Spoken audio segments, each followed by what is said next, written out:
కోవిడ్‌లో కోటీశ్వరులైన వాళ్ళలో డోలో, కాల్పోల్ టాబ్లెట్స్ తయారు చేసే కంపెనీ వాళ్ళు కూడా ఉన్నారు.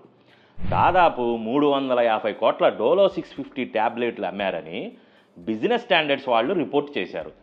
విషయం ఏమిటంటే ఇప్పుడు ఈ కంపెనీలన్నీ మూసుకునే పరిస్థితి వచ్చింది. ఎందుకో తెలుసా? ఈ వార్త చూడండి. గోమూత్రం తాగితే జ్వరం నయమవుతుందని, అప్పుడెప్పుడు తీసుకోవాలని ఐఐటి మద్రాస్ ప్రొఫెసర్ అయిన కామకోటి గారు అన్నారు. ఈ నెల 15న కనుమ పండుగ సందర్భంగా చెన్నై వెస్ట్ మెంబాళాలోని గోశాలలో జరిగిన గోపూజ కార్యక్రమంలో కామకోటి గారు పాల్గొన్నారు. ఈ సందర్భంగా ఆయన చేసిన వ్యాఖ్యలు తాజాగా వెలుగులోకి వచ్చాయి. ఆయన ఏమన్నారంటే, మా నాన్న ఓసారి జ్వరంగా ఉందని వైద్యుడి వద్దకు వెళ్ళమంటారా అని ఓ సన్యాసిని అడిగారు. గోమూత్రం తాగితే జ్వరం తగ్గిపోతుందని ఆ సన్యాసి చెప్పారు. ఆయన గోమూత్రం తీసుకున్న 15 నిమిషాల్లోపు జ్వరం తగ్గిపోయిందని కామకోటి గారు గుర్తు చేసుకున్నారు. అంతేకాకుండా గోమూత్రం అతిపెద్ద ఔషధమని, శరీరానికి హాని కలిగించే బ్యాక్టీరియాలకు వ్యతిరేకంగా పోరాడే శక్తి దానికి ఉందని పేర్కొన్నారు. అది మ్యాటరు. 30 కోట్ల ఆవులున్న మన దేశంలో ఒక్కొక్క ఆవు రోజుకు 30 లీటర్లు మూత్రం ఇచ్చినా, పోనీ 15 లీటర్లు అనుకుందాం, అలా చూసినా 450 కోట్ల లీటర్ల మూత్రం ఉత్పత్తి అవుతుంది. తలా 1 లీటర్ తాగినా ఇంకా ఎక్స్పోర్ట్ చేసి కోట్లు సంపాదించుకోవచ్చు. ఇంత వ్యాపార అవకాశం ఉంటే ఇక ఈ కంపెనీలన్నీ మూసుకోవటమేగా మరి. నా సజెషన్ ఏంటంటే, ఈ కంపెనీలు త్వరగా పారాసెటమాల్ ప్రొడక్షన్ని ఆపేసి గోమూత్రం ప్రొడక్షన్ చేసి స్విగ్గీ, జొమాటోల్లో సేల్స్ పెట్టుకుంటే బాగుపడతారు. ఒకవేళ కామకోటి గారు చెప్పిందే నిజమనుకుంటే అంతేగా. ఇక ఈయన చెప్పిన ఆవు ఉపన్యాసం ఆపేసి వాస్తవాలేంటో కాస్త చూద్దాం. అసలు జ్వరం ఎందుకు వస్తుంది, ఎందుకు తగ్గుతుంది అనేది చూస్తే, శరీరంలో ఏదైనా ఇన్ఫెక్షన్ ఉన్నా లేదా ఏదైనా గాయాలైనా వాటిని క్యూర్ చేయటానికి వెంటనే మన శరీరంలో సహజంగా ఉండే రిపేర్ మెకానిజం ఆన్ అవుతుంది.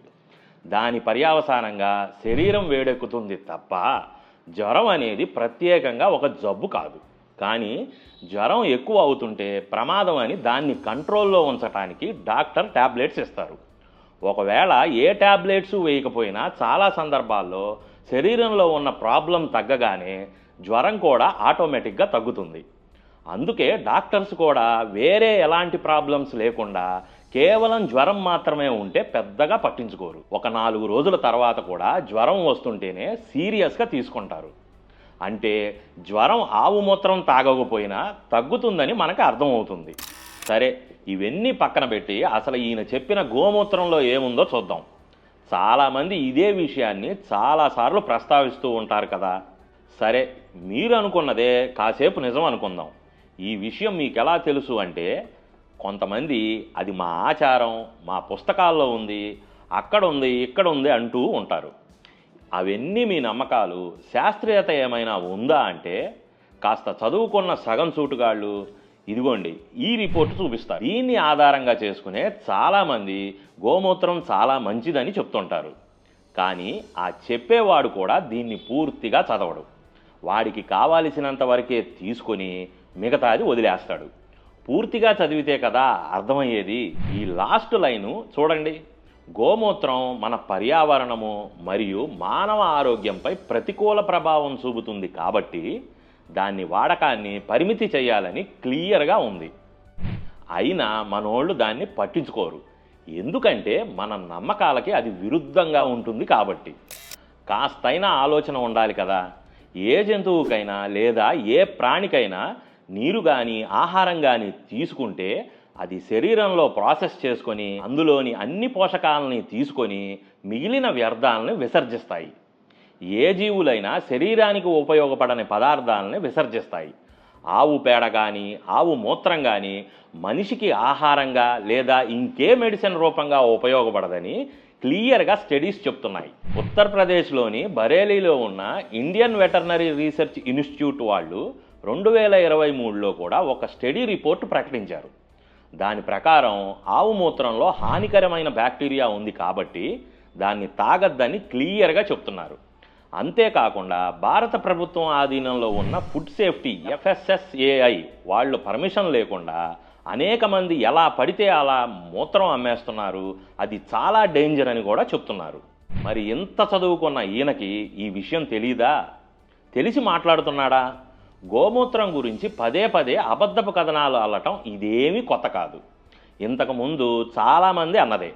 కాబట్టి ఇలాంటి అబద్ధపు ప్రచారాలు నమ్మి ఏది పడితే అది తాగి తిని రోగాల పాలు కావద్దు. ఆవు నెయ్యి, ఆవు పాలు మనకి ఆహారంగా ఉపయోగపడతాయి, కానీ ఆవు మూత్రం ఎలా ఉపయోగపడుతుందో అర్థం కావట్లేదు. తాగాల్సిన వాటిని మొత్తం వృధా చేసి వృధాగా పోవాల్సిన వాటిని తాగితే ఆరోగ్యానికి మంచిదా? మనుషులకు ఇవి ఎటువంటి లాభము చెయ్యవు. ఇది పచ్చి నిజం. అందుకే మీరు శ్రేష్టమైన ఆవు పాలు తాగండి, ఆవు నెయ్యిని తినండి. అది ఆరోగ్యానికి మంచిది. ఆవు మూత్రాన్ని, ఆవు పేడని సేంద్రియ ఎరువుల కింద వాడండి, అది భూమికి మంచిది. చివరిగా కామకోటి గారి లాంటి వాళ్ళు అత్యున్నత విద్యాలయాలకు డైరెక్టర్లుగా ఉండి ఇలాంటి వ్యాఖ్యలు చేయటం ఏమనాలి? ఇలాంటి వారు దేశ అత్యున్నత విద్యాలయాలకు డైరెక్టర్లుగా ఉంటే ఇంకా ఆయా విద్యాలయాల్లో ఎలాంటి పరిస్థితులు ఉంటాయో అర్థం చేసుకోవచ్చు. వీడియో ముగించే ముందు మరో ఆణిముత్యం మీకోసం.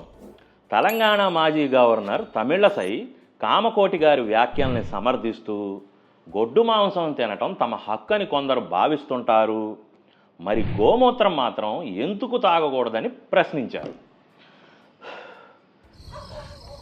తాగి సంకనాకి పోండి పోండి. కోళ్ళు, మేకలు, రొయ్యలు తింటున్నామని మరో వీడియోతో మళ్ళీ కలుద్దాం.